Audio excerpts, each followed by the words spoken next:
বন্দুকটা ওর হাত থেকে কাটতে হবে। বিমল,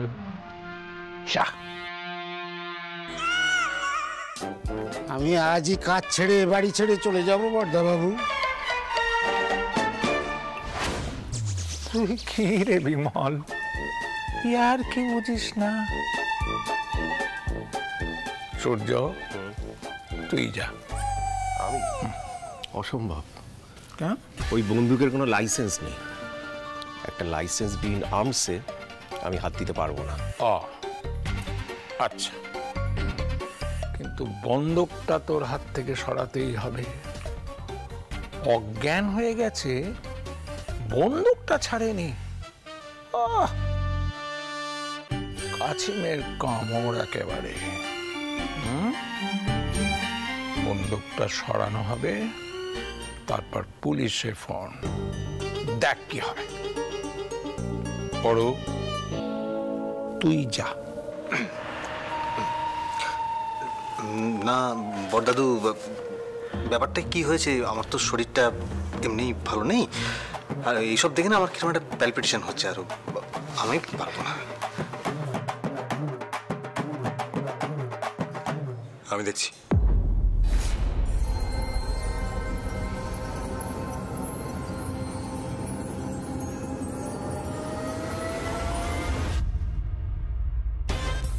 चल मार।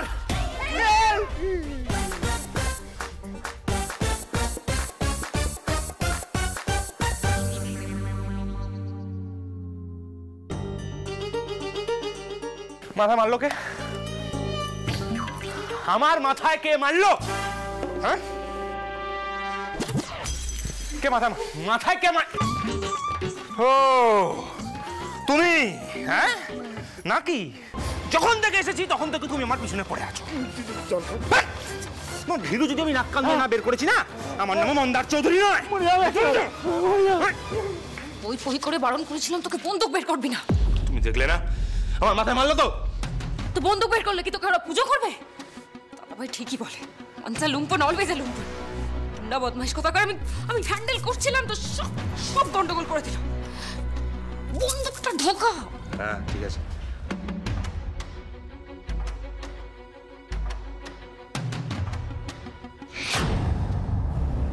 কিভাবে কথা বলছিস তুই ওর সাথে? রোহিণী, এই গুন্ডাটাকে তুই আমাদের বাড়িতে নিয়ে এসেছিস সঙ্গে করে? হ্যাঁ হ্যাঁ মা, ওকে আমি এখানে নিয়ে এসেছি। মানেটা কি? তুই ওকে এখানে কেন এনেছিস? আর তোদের মধ্যে এত মেলামেশা শুরু হলো কবে? হ্যাঁ, সে অনেক কথা বাবা, আমি পরে বলবো। আমি দাদা ভাই আর শ্যামলীকে বলেছি এখন থেকে মন্দার আমাদের বাড়িতেই থাকবে।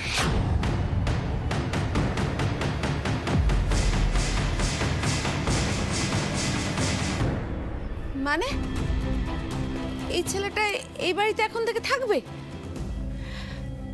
কেন কাকিমণি, মন্দার এখানে থাকলে কি অসুবিধে?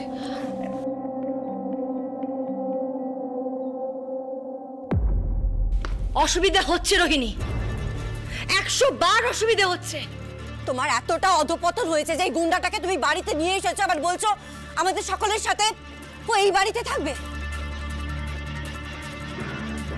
সেই নিয়ে আবার তুমি আমাদের প্রশ্ন করছো? চোর মেরে তুমি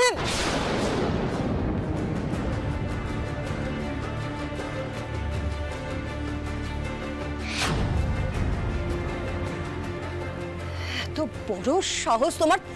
তুমি আমায়... ম্যাডাম মাথা ঠান্ডা রাখুন, এটা মাথা গরম করার সময় নয়। হ্যাঁ মানছি যে রোহিণী দিদি একটা ভুল করে ফেলেছে, সেটা আমরা সবাই মিলে সূত্র দেব। শুধু শুধু শাসন করলে হিতে বিপরীত হবে ম্যাডাম, একটু বুঝুন, একটু বুঝুন। সূর্য, তুমি শ্যামলীকে বলে দাও আমার আর রোহিণীর মাঝখানে ও যেন না আসে। আমি সহ্য করতে পারছি না। না, ও তো সরবে না। শুনলে না রো কি বললো? ও শ্যামলী আর অনিত থেকে পারমিশন নিয়েছে, মানে ওরাই তো এখন এই বাড়ি গার্জিয়ান, তাই না? অপলা, এই আবার কি অবান্তর কথা? তুমি বিষয়টাকে আবার অন্যদিকে নিয়ে যাচ্ছ কেন? পিসিমণি, শ্যামলী কিংবা আমি কেউ এ বিষয়ে কোনো পারমিশন দিইনি। ইনফ্যাক্ট আমরা এর যথেষ্ট এগেনস্টে। তাহলে ও সালিশি করতে আসছে কেন? অদ্ভুত কথা বলছো বড় বৌমা। রোহিণী ছেলেটাকে এনেছে আর তুমি শ্যামলীকে দুষছো? হ্যাঁ, দুষছি কাকিমা, কারণ এই শ্যামলী আমার সংসারের অলক্ষ্মী। ওর প্রতি নজর না থাকলে এই গুন্ডাটা আমাদের বাড়িতে আসতোই না। আমি হলপ করে বলতে পারি, আবার ওর জন্যই ও আমাদের বাড়িতে এসেছে। আর মাঝখান থেকে আমার মেয়েটা ফেসে যাচ্ছে। মন্দার শ্যামলির জন্য আমাদের বাড়িতে আসেনি, ইনফ্যাক্ট মন্দার আমাদের বাড়িতে আসতেই চাইনি। আমি ওকে জোর করে আমাদের বাড়িতে নিয়ে এসেছি। ভেবেছিলাম এই বাড়িতে আমার এতটুকু সম্মান আছে যে আমি কোনো গেস্টকে আনিয়ে তাকে কেউ অসম্মান করবে না, কিন্তু আমি ভুল ভেবেছিলাম।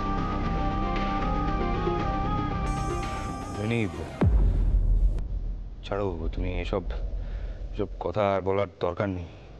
আমি তো জানতাম এমন একটা ঘটনা ঘটবে, তাই তোমায় বই বই করে বলেছিলাম যে তোমার বাড়ির লোকেরা আমায় মেনে নেবে। তো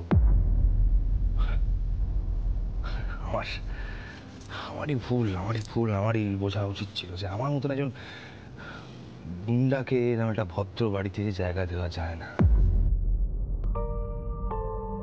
আমারই ভুল, হ্যাঁ, ভুল করে ফেলেছি। তোমার দাদা যেন কি বলছিল, ওয়ান্সে লুপিট, মানে গুন্ডারা গুন্ডাই থাকে। আসলে কি জানো তো, তোমাদের এই ভদ্র মানুষের পৃথিবীটা আমাদের ক্রিমিনালদের পৃথিবীর থেকে অনেকটা আলাদা।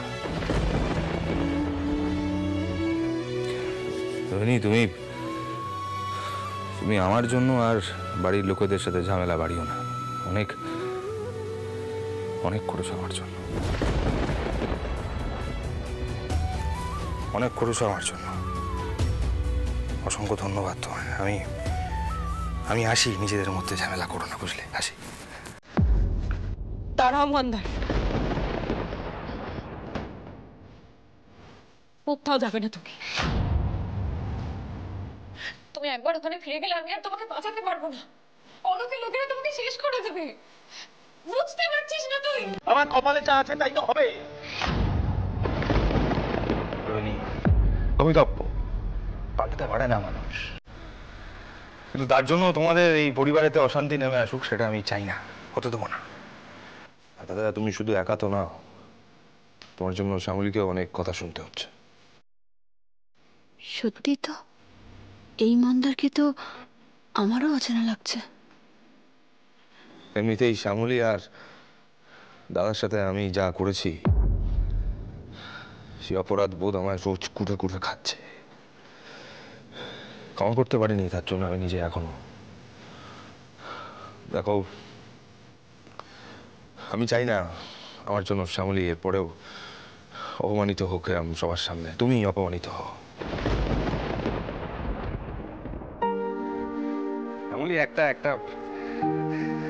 কথা তোকে বলার ছিল। আমি রোহিণীকে কথা দিয়েছি রে, তোকে আমি বোনের চোখে দেখব।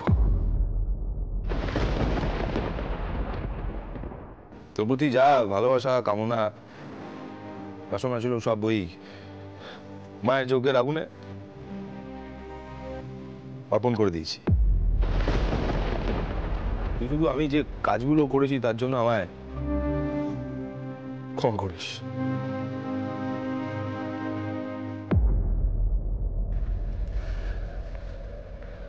আর দাদা, আমি জানি গো, আমি যা করেছি সেগুলো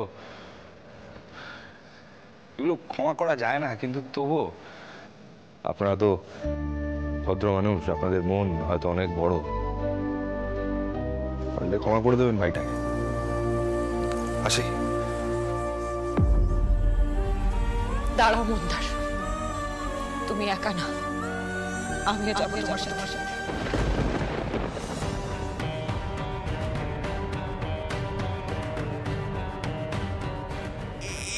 কি বলছিস তুই দিদি ভাই? আরে কি বলছিস এসব? আমি ঠিকই বলছি দাদু। না, একদম ঠিক বলছিস না। তোর মাথা গরম আছে তাই ভুলভাল বকছিস। এই ছেলেটার সঙ্গে তুই কোথায় যাবি বলতো?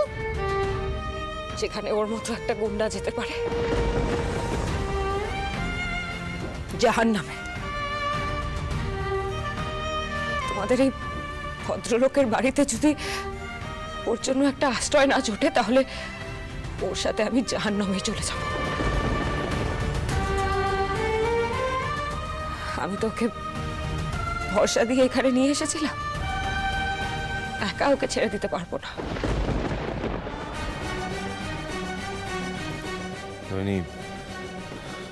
ছাড়ো আমার হাতটা, ছাড়ো। ছাড়বো না বললাম তো। আমি তোমার সাথে যাব।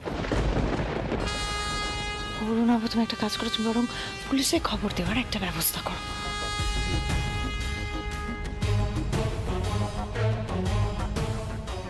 অনি দেখ, এখানে আর কথা বাড়িয়ে কোনো লাভ নেই। দেখি বোঝা যাচ্ছে এই ছেলেটাকে একেবারে রোহিণী মাথা মুড়িয়ে খেয়েছে। হ্যাঁ হ্যাঁ, ও বুঝবে না। আমরা বরং একটা কাজ করি, আমরা পুলিশে খবর দিই। হ্যাঁ, দেখ ভালো করে দেখ কিরকম ভাবে তাকিয়ে আছে, দেখ দেখেই মনে হচ্ছে ক্রিমিনাল। রোহিণী, আমার হাতটা ছাড়ো প্লিজ। রোহিণী, আমার হাতটা ছাড়ো। তুমি বুঝতে পারছো না আমি তোমার বাড়ির লোকেদের আমি ভরসা করতে পারছি না। ওরা যে কোনো মুহূর্তে পুলিশে খবর দিতে পারে। আমি রিস্ক নিতে পারবো না। আমাকে ছেড়ে দাও, আমাকে যেতে দাও প্লিজ। চলে গিয়েও তুমি পার পাবে না মন্দার। পুলিশে তো তোমাকে আমি দেবই। এত বড় সাহস তোমার, তুমি আমার মেয়ের মাথা খেয়েছো। বাহ বাহ, মন্দার হাত থেকে বন্দুকটা নামাতেই তোমাদের তো খুব বলি ফুটছে দেখছি। ঠিক আছে, মন্দারের হাতে বন্দুক নেই তো কি হয়েছে? আরে আমার হাতে তো বন্দুক আছে। রাগিনী,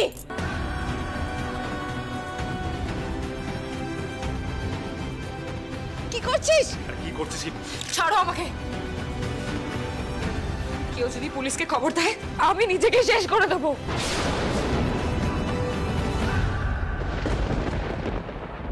বন্দুকটা দে। ছেড়ে দে আমাকে, ছেড়ে দে। কেউ আসবে না আমার কাছে, কেউ আসবে না। আসবে না তুই। বন্দুকটা নাও, বন্দুকটা নাও। আরে লোডেড লেগে যাবে, বন্দুকটা দে। ছেড়ে দে আমাকে। কি ওর দাদা, পুলিশ ডাকবি বলেছিলি না? ডাক পুলিশকে, ডাক। দাঁড়ান স্যার।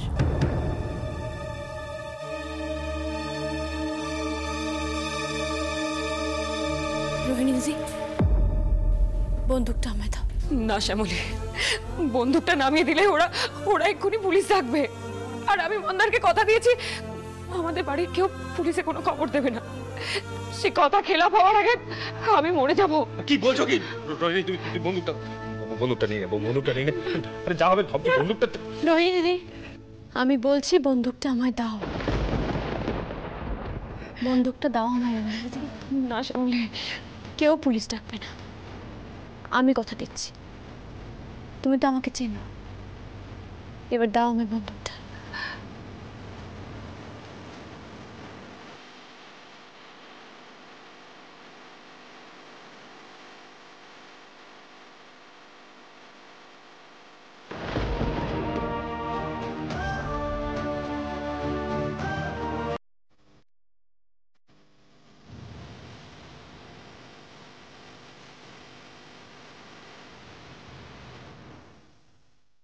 শোন, অরুদা যে জায়গাটা আমাকে পাঠিয়েছে সেই জায়গায় আমি চলে যাচ্ছি, গিয়ে গা ঢাকা দিচ্ছি, বুঝেছিস?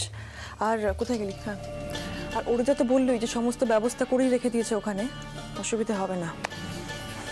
খানিকক্ষণ পরে তোরা অনেকেদের বাড়ি যাবি। বাড়ি গিয়ে বলবি যে অহনাকে কোথাও খুঁজে পাওয়া যাচ্ছে না। সম্ভাব্য সব জায়গায় খুঁজেছিস কিন্তু কোথাও পাওয়া যায়নি আমাকে, ঠিক আছে? এমনকি ফোনটাও অফ, সেই জন্য তোরা প্যানিক করছিস। তার কিছুক্ষণ পর অনিকেতের কাছে একটা ফোন যাবে, মুক্তিপণের ফোন। যেই ফোনটা আসবে তোরা আরো বেশি করে কান্নাকাটি শুরু করে দিবি, কারণ সেই ফোন কলে এটা বলা হবে যদি সময় মতো টাকাটা না পৌঁছায় তাহলে ওরা আমাকে জানে মেরে দেবে। বুঝেছিস? সিচুয়েশন বুঝে রিয়াক্ট করবি। হ্যাঁ, পারবি? ছড়াবি না? না না, ছড়াবো না। ফাইন, তাহলে আমি বেরোচ্ছি। টাকাটা আমাকে আজই জোগাড় করতে হবে অনিকেতের কাছ থেকে। বেরোচ্ছি। হ্যাঁ, টাটা। এই তো বন্দুক পেয়ে গেছি আমরা, আর কিছু করতে পারবে না। আমি এক্ষুনি থানায় খবর দেবো।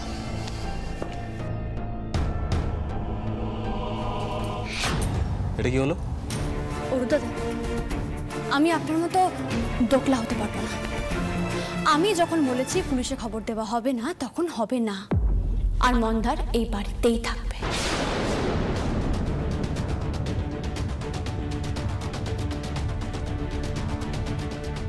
কি বলছেন কি শ্যামলী?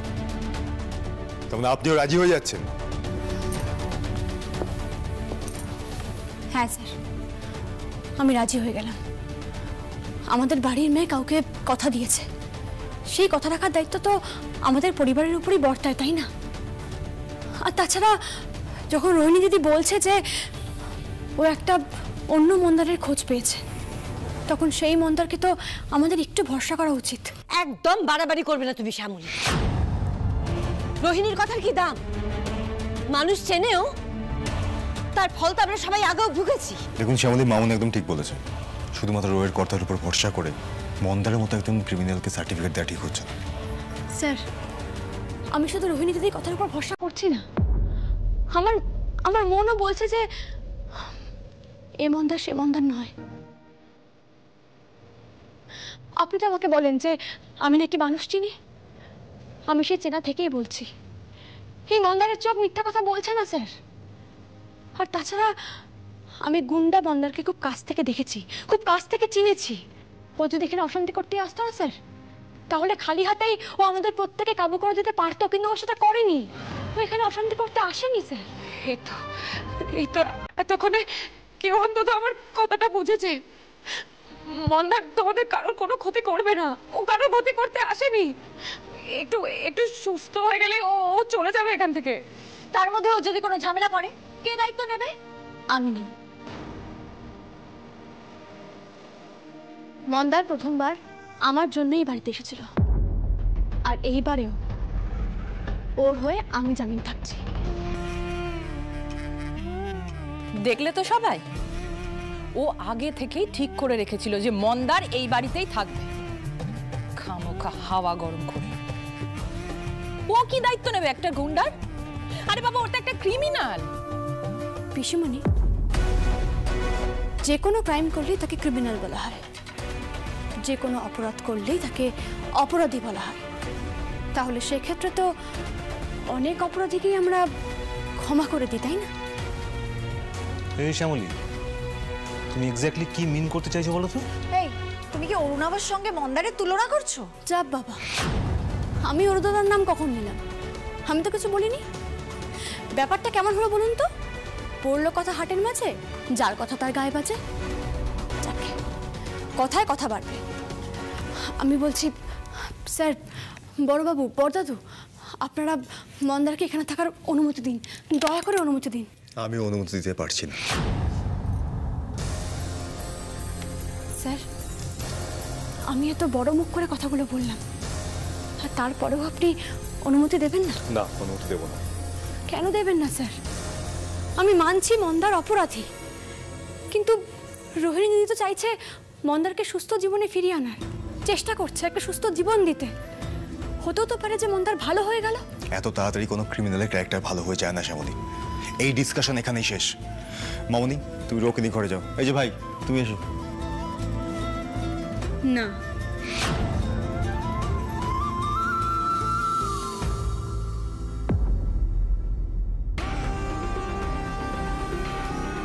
মন্দার এখানেই থাকবে, ও কোথাও যাবে। শ্যামলী, আপনি কিন্তু আমার সিদ্ধান্তের উপরে কথা বলছেন। ভালোই তো, কেন আরো মাথায় তোল। পিসিমণি, স্বামী স্ত্রীর মাঝখানে কথা না বললেই ভালো হয় না?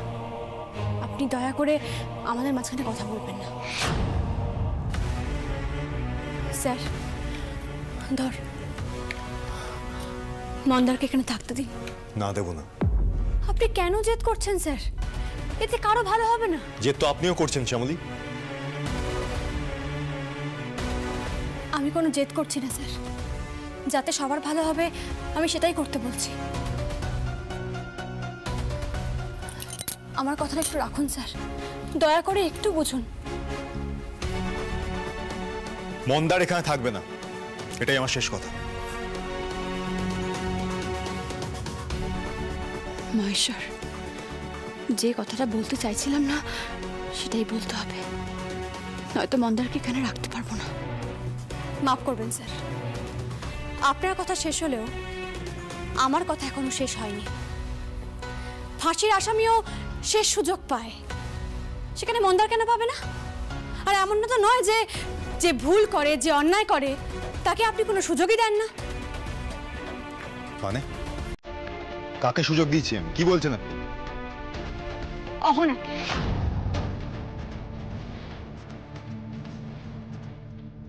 আপনি অহনাকে সুযোগ দিয়েছেন স্যার, বারবার সুযোগ দিয়েছেন। আমি আপনার চোখে আঙুল দিয়ে দেখিয়ে দিয়েছি যে অহনা মিথ্যে কথা বলছে, অহনা অন্যায় করছে, অহনা ভুল করছে, তা সত্ত্বেও আপনি বারবার অহনাকে সুযোগ দিয়েছেন। যদি অহনা সুযোগ পায় স্যার, তাহলে মন্দার কেন পাবে না? আপনি সমস্ত লিমিট ক্রস করে গেছেন আজকে। আমি আপনার সঙ্গে একটাও কথা বলতে চাই না। স্যার, স্যার আমার কথা শুনুন স্যার, আপনি আমার কথাটা বুঝানো। শ্যামলী, তোমার কথা এখানে আর খাটবে না। পায়ের জুতোকে মাথায় তুললে কি হয় সেটা আজ অনেক বুঝলো। রোহিণী, চলো ঘরে চলো। এসো এসো আমার সাথে। মা, অনিকেতা, অনিকেতা, অনিকেতা কোথায়? অনিকেতা, সর্বনাশ হয়ে গেছে। এ কি, এভাবে হাঁপাচ্ছ কেন তোমরা? অহনা কিডন্যাপ হয়েছে। কি?